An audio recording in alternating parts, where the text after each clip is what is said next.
So, we meet again, Buzz Lightyear, for the last time. Wait, Zurg is Buzz's dad. Buzz got married, and Pixar has been hiding one mysterious company inside almost every movie they've ever made. If you grew up thinking Toy Story was just a movie about toys coming to life, you were wrong. Hidden beneath the laughs are secrets and fan theories that most viewers never notice, even after watching these films 100 times. So, before we go any further, hit that subscribe button, because once you see the #1 secret, you'll never look at Toy Story the same way again. Now, let's start with the theory that completely broke the internet. Number 1, the theory that breaks the entire timeline. Here's something that should be impossible. At the beginning of Lightyear, we're told this is the exact movie young Andy watched. The movie that made him want a Buzz Lightyear toy in the first place. But rewind back to Toy Story 2. Zurg drops that famous line to Buzz, revealing he's his father. Yo, Buzz, I am your father. Everyone laughed it off as a joke, a nod to a certain space saga. Then Toy Story 5 happened. Buzz starts telling other Buzz toys that Zurg is their father too, and in the post-credits scene, a brand new Zurg toy, fresh out of the box, refers to Buzz as his son. Good bro, son. That's my boy. Go long, Buzzy.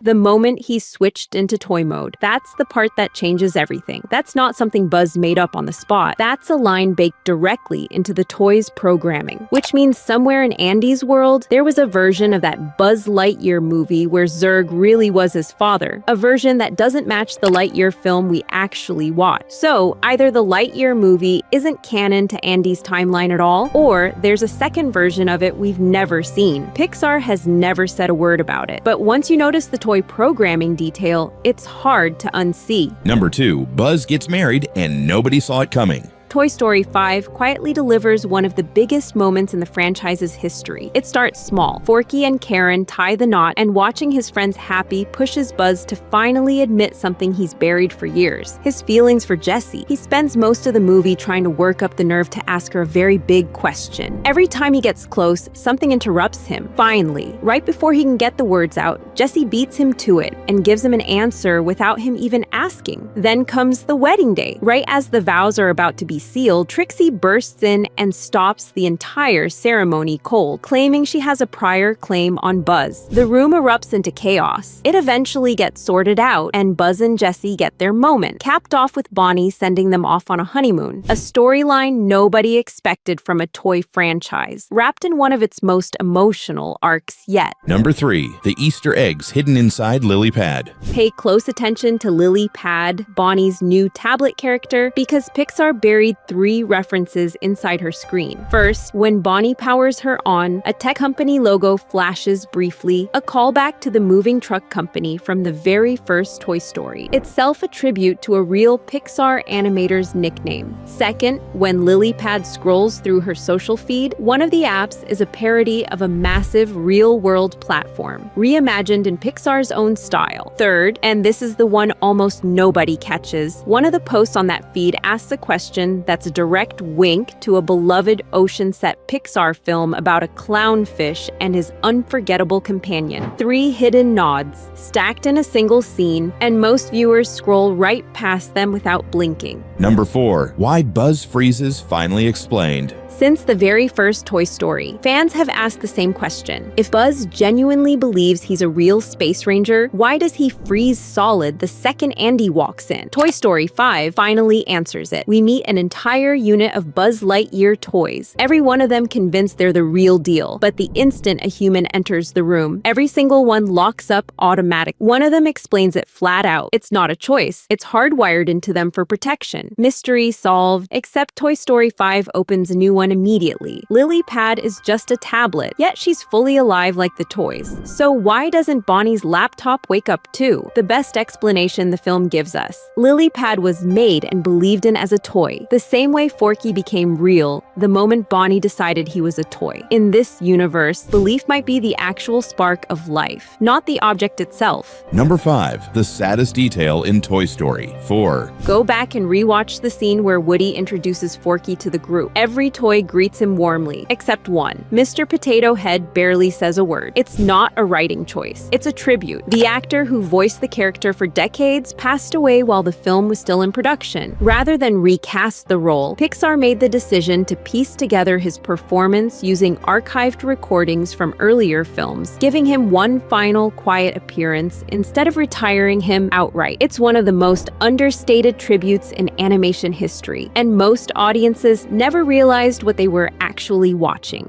Number 6. 4 Easter eggs you walked right past in Toy Story 4. 4 quick ones, back to back. 1. During the family's road trip, they pull into a gas station whose brand also fuels the racing world in another Pixar franchise entirely. 2. A background character shares her exact hairstyle with a beloved monster from Pixar's Scare Factory universe, leading fans to guess she now attends school alongside Bonnie. 3. While Buzz hangs as a carnival prize, a guitar resting nearby belongs to the young musician from Pixar's Day of the Dead story. 4, and this one's a franchise tradition, the iconic delivery truck that's appeared in nearly every Pixar film shows up again, this time disguised as a tattoo on a carnival worker's leg. 4 secret, 1 scene, hiding in plain sight. Number 7. Toy Story 5 is secretly remaking the original movie. Here's the pattern nobody talks about. Jessie becomes the reluctant hero this time, mirroring Woody's arc from the very first film. Lily Pad takes over the role Buzz once played, the flashy new favorite who instantly threatens to replace the old guard in Bonnie's heart. Jessie doesn't trust her at first, exactly like Woody didn't trust Buzz. Their tension boils into a blow-up that echoes the same argument from decades earlier. Slowly, though, they learn to trust each other. Then comes the twist. Lily Pad feels like she's failed Bonnie and gives up, ending up in a donation box, the same charity Jessie herself was sent to after being abandoned years before. This time, Jessie gets the chance to save someone else from the exact